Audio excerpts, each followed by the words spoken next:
Hello my dear student, welcome back to my new video. My name is Aamir from A1 coaching. तो इतनी सारी request थी कि sir chapter number 8 जल्दी से स्टार्ट करा दिए, क्योंकि चैप्टर 7 तक तो ऑलरेडी मैंने कराया हुआ था। तो बेटा चैप्टर 7 तक यूनिट टेस्ट या थर्ड मंथली एग्जाम में आता है, वहां तक हो गया। अब आज से स्टार्ट करें चैप्टर नंबर 8 और जल्दी से स्टार्ट करेंगे। और आप सबको एक बार मैं थैंक यू बोलना चाहूंगा, आप सबके सपोर्ट से आज हम लोग अपना फर्स्ट क्लास 9 का डिजिटल बोर्ड में स्टार्ट करने जा रहे हैं। तो आप लोग का सपोर्ट था तो आज हम यहाँ तक पहुंचे। इसी तरह अपना सपोर्ट बनाए रहा करो और लाइक करते रहो, वीडियो को लाइक कर दिया करो। और अपने जितने भी फ्रेंड्स हैं, जितने भी क्लासमेट हैं, तो उनको वीडियो को जरूर से शेयर कर देना, उनकी भी हेल्प हो सके और मुझे भी मोटिवेशन मिलता रहे। और इसी तरह हम लोग आगे बढ़ते चले। अगले साल आपका बोर्ड है, फिर 11th है, फिर 12th है। बहुत अच्छे से मेहनत करना है और लगे रहना है। और अभी तक किसी ने YouTube ग्रुप ज्वाइन नहीं किया है तो मेरे व्हाट्सएप नंबर 8957250045 पर टेक्स्ट करके ज्वाइन हो सकता है। चलो पहले स्टार्ट करते हैं chapter number 8 cooperate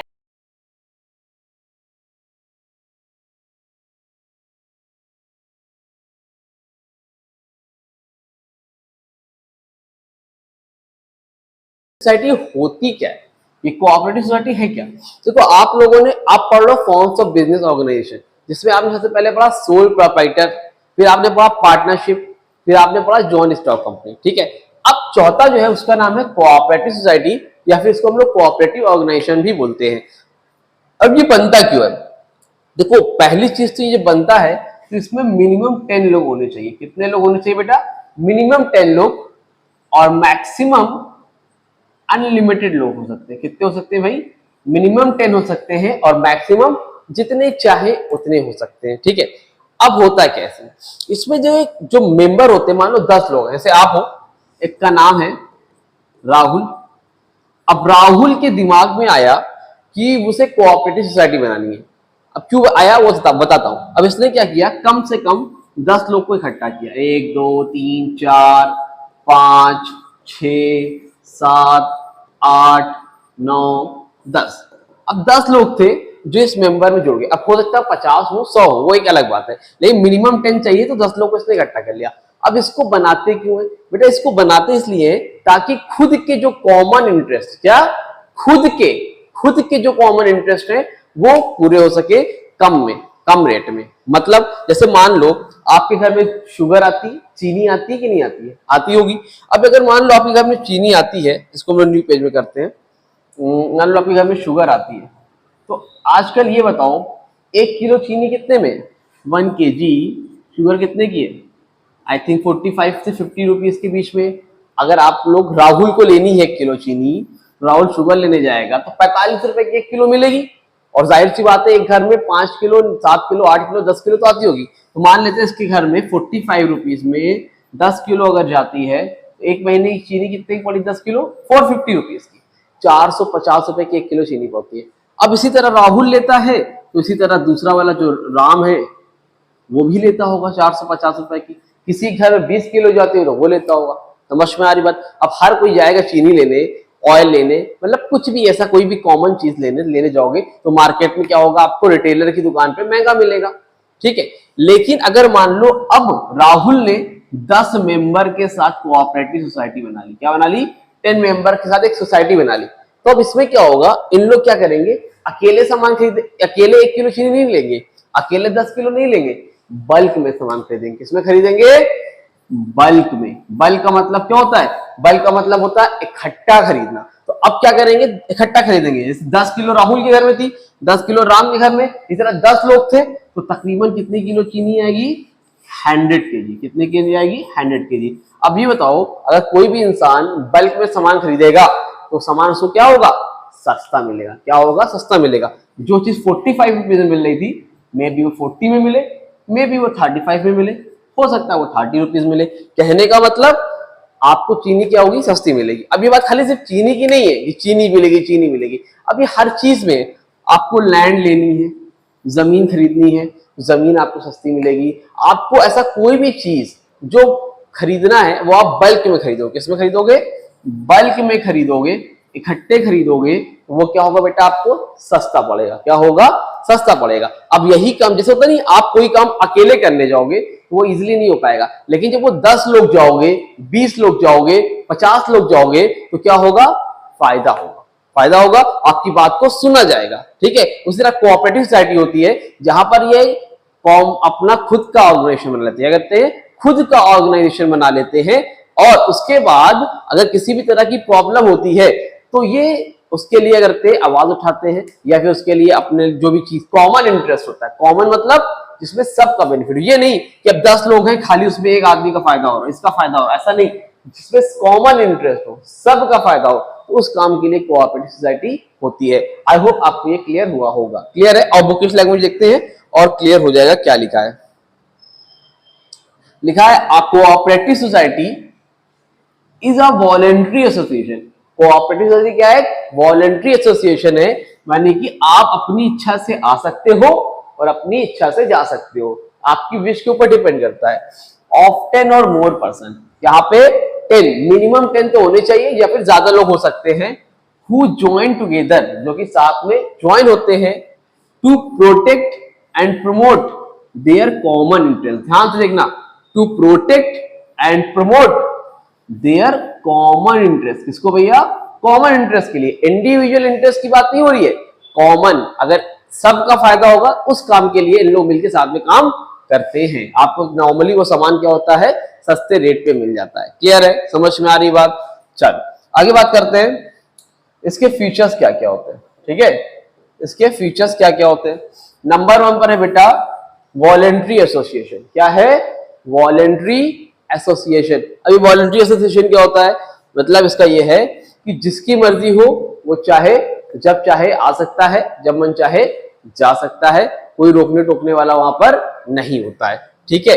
number 2 religious and political neutrality. यहां पर क्या होता है बेटा? रिलीजियस एंड पॉलिटिकल न्यूट्रलिटी होती है, मतलब इसमें चाहे हिंदू हो, मुस्लिम हो, सिख हो, ईसाई हो, किसी भी रिलीजन का हो, इट डज नॉट मैटर। और पॉलिटिकल न्यूट्रलिटी, पॉलिटिकल इंटरफेरेंस बिल्कुल भी नहीं होता है। तो और या फिर कास्ट किसी की हो, पंडित हो, ब्राह्मण हो, गोरा हो, काला हो, लंबा हो, ऐसा कोई दिक्कत नहीं है, हर आदमी इस सोसाइटी को ज्वाइन कर सकता है। Number 3 separate legal entity. Separate legal entity का मतलब होता है कानून की नजर में अपनी अलग पहचान। क्या होती है? मतलब खुद की अपनी एक लीगल एंटिटी होती है। जैसे कंपनी में था ना, जियो अलग, मुकेश अंबानी अलग, उसी तरह मेंबर्स इसके अलग है और इसकी जो अलग नाम रहेगा कोऑपरेटिव सोसाइटी का, वो उस नाम से चलती है। Number 4 one man one vote, मतलब एक इंसान के पास यहाँ पर एक वोट होता है, मतलब वन मैन वन वोट। ये नहीं है कि एक ही आदमी राजा है। अगर 10 मेंबर है तो 10 आदमी के पास वोट होता है, जब सब लोग मिलकर डिसीजन लेते हैं। अगर मान लो कोई एक डिसीजन लेना है, वन डिसीजन लेना है, तो उसमें जितने भी लोग हैं सब लोग मिलकर डिसाइड करेंगे, सब लोग वोट देंगे, जैसा वोट आएगा उस हिसाब से डिसीजन लिया जाता है। 5th पे है सर्विस मोटिव। इनका पर्पस सर्विस देना होता है, पैसा कमाना नहीं है। किसको सर्विस देते हैं? खुद को। बताया ना मैंने, कॉमन इंटरेस्ट, खुद को सर्विस देना होता है। ठीक। Number 6 registration. नंबर 6 पर क्या बच्चा? रजिस्ट्रेशन। इसका रजिस्ट्रेशन मस्ट है। सोल पार्टनरशिप में जरूरत नहीं होती, पार्टनरशिप में और ओरल रिटर्न दोनों चलता है, जॉइंट स्टॉक कंपनी तो होती है। उसे कोऑपरेटिव सोसाइटी का मस्ट होता है रजिस्टर्ड कराना। विदाउट रजिस्ट्रेशन कोई भी चीज पॉसिबल यहां पर नहीं है। आगे बढ़ते हैं। क्लियर है? यहां तक कोई दिक्कत, कोई परेशानी नहीं है। चलो स्क्रीनशॉट लेना है, ले लो स्क्रीनशॉट। इसका नोट्स अभी मैं ग्रुप में भी डाल दूंगा, उसके साथ ही साथ आप लोगों को ऐप पे भी अपलोड कर दूंगा। नोट ऐप पे शायद नहीं मिल पाएगा बच्चों को, मैं आज अपलोड कर दे रहा हूं, आपको सब मिल जाएगा चैप्टर 1 से पूरा। ठीक। चल अब से वीडियो आपको रेगुलर मिलती रहेगी, हर 2 दिन पे एक चैप्टर आएगा, टेंशन लेनी होती नहीं है, चाहे वो कॉमर्स हो या फिर इकोनॉमिक्स हो। It's my promise to all my students. बस आप लोग अभी तक वीडियो समझ में आई तो एक बार लाइक कर दो और कमेंट करके बता दो समझ में कैसे आता है या नहीं आता, और अपने क्लासमेट को जरूर से शेयर कर देना। आगे बात करते हैं मेरिट्स ऑफ कोऑपरेटिव सोसाइटी या फिर एडवांटेजेस ऑफ कोऑपरेटिव सोसाइटी। तो क्या क्या मेरिट्स है या फिर क्या क्या एडवांटेजेस है कोऑपरेटिव सोसाइटी, क्या फायदा है? Number 1 ease of formation. कोई रोक टोक नहीं भैया, बहुत इजीली फॉर्म में हो जाता है। 10 मेंबर को लेके आओ, जाओ रजिस्ट्रार ऑफिस में जाओ, वहां रजिस्टर कराओ, आपका काम हो जाएगा। रजिस्ट्री वाले ऑफिस में चले जाना। ठीक है। Number 2 open membership. Open membership है, जिसको आना है हर कोई ज्वाइन कर सकता है और कोई ऐसा रोक टोक नहीं है। तो अगर मेरा मन कर रहा है इस सोसाइटी को ज्वाइन करने का तो मैं भी कर सकता हूं। अगर आपका मन कर रहा है, if you want to join then you can come and join the cooperative society. Number third, limited liability. Liability limited होती है, लायबिलिटी लिमिटेड होती है। ये नहीं कि लाखों का नुकसान हो गया तो लाखों भरना है, जितनी भी वो फीस वगैरह होगी लिमिटेड लायबिलिटी है, जितने का आपका शेयर है उतनी लायबिलिटी आपको देनी है, उससे ज्यादा लायबिलिटी नहीं होती है। Number fourth, continuity and stability. चौथा बेनिफिट ये है, चौथी मेरिट ये है कि कंटिन्यूटी रहती है और स्टेबिलिटी रहती है। मतलब इसमें कंटिन्यूटी बनी रहती है। मतलब अगर मान लो कोई पर्सन है, किसी की डेथ हो गई, अब वो चला गया या फिर रिटायर हो गया, कुछ भी हो गया है ना, तो कोई फर्क नहीं पड़ेगा सोसाइटी को, सोसाइटी हमेशा चलता रहेगा, कोऑपरेटिव ऑर्गेनाइजेशन हमेशा रन करता रहेगा। ठीक। Number fifth, democratic management. क्या है? Democratic management. मतलब यहाँ का जो मैनेजमेंट होता है वो डेमोक्रेटिक होता है। जैसे हम लोग की कंट्री में डेमोक्रेसी चलती है, इलेक्शन होता है, हम लोग चूज करते हैं कौन बनेगा प्राइम मिनिस्टर, कौन बनेगा सीएम, कौन बनेगा हमारी कंट्री में, कौन हमारा नेता होगा। उसी तरह यहां पर भी डेमोक्रेटिक मैनेजमेंट है, एक आदमी के हाथ में नहीं है, सब लोग मिलकर डिसाइड करते हैं कि वन मैन वन वोट वाला सिस्टम यहां पर चलता है। कौन सा? वन मैन वन वोट वाला सिस्टम चलता है, एक आदमी के ऊपर वाला सिस्टम नहीं चलता है। ठीक। आगे है demerits of cooperative society. Merit समझ में आ गया, अब डीमेरिट्स देखते हैं। Number one, limited capital. भैया लाइट कलर लेते हैं ताकि आपको हाईलाइट रहे। ठीक। नंबर वन पे क्या है? Limited capital. कैपिटल क्या होती है? लिमिटेड होती है। कैपिटल क्या होती है? लिमिटेड होती है। क्योंकि देखो अब इसमें क्या है, सबसे बड़ा नुकसान यह है, वन मैन है, वन वोट है। कोऑपरेटिव सोसाइटी में एक आदमी के पास एक वोट है, वन मैन वन वोट है। अब ये बताओ, ये 2 लाख रुपए लगाया है, इसका नाम है अमित और इसका नाम है अनिल, और अनिल ने 1 लाख रुपए लगाया है। तो अनिल ने लगाया 1 लाख, अमित ने लगाया 2 लाख। लेकिन यार दिक्कत यह है कि वोटिंग तो दोनों को है, राइट्स तो दोनों का बराबर है, तो कोई भी इंसान ज्यादा पैसा क्यों लगाएगा? मैं क्यों लगाऊंगा? अगर मुझे और आपको बराबर का बेनिफिट मिल रहा है, आप कम पैसा लगा रहे हो, मैं ज्यादा लगा रहा हूं, तो कोई भी होगा नहीं लगाएगा। तो वही बोल रहे हैं, लायबिलिटी क्या होती है? लिमिटेड होती है। तो मतलब कैपिटल क्या होती है? लिमिटेड होती है, इसमें कम पैसा लगता है। Number 2, inefficient management. मैनेजमेंट क्या होता है बेटा? इसका इनएफिशिएंट होता है। इनएफिशिएंट का मतलब होता है कि मैनेजमेंट एक तरह से आप कह सकते हो कि यहाँ के जो मेंबर होते हैं, अब से सोसाइटी में 10 मेंबर है, कितने मेंबर हैं सोसाइटी में? मिनिमम 10 मेंबर होते हैं, मैंने आप लोगों को बताया, और मैक्सिमम तो बहुत हो सकते हैं, लाखों हो सकते हैं, वो अलग बात है। तो मैनेजमेंट जो होता है इसका इनएफिशिएंट होता है। क्यों? क्योंकि जो इसके मेंबर होते हैं वही लोग इसका मैनेजमेंट देखते हैं। अब वो कोई एमबीए करे हुए तो नहीं होते हैं, हाँ बीबीए एमबीए करके, मतलब प्रोफेशनल मैनेजर तो होता नहीं है, वो एक नॉर्मल मेंबर होते हैं, जिनको जो काम आता है वही काम चलाते हैं। तो इसलिए मैनेजमेंट इसका इनएफिशिएंट रहता है, एक प्रॉपर तरीके से नहीं रहता है। Number 3, lack of motivation. Motivation की यहाँ पर क्या होती है? कमी रहती है। भाई मोटिवेशन उस लेवल पे नहीं मिलता क्योंकि यहाँ पर कई लोग हैं, तो काम ज्यादा लेकिन फायदा सबका। Lack of motivation.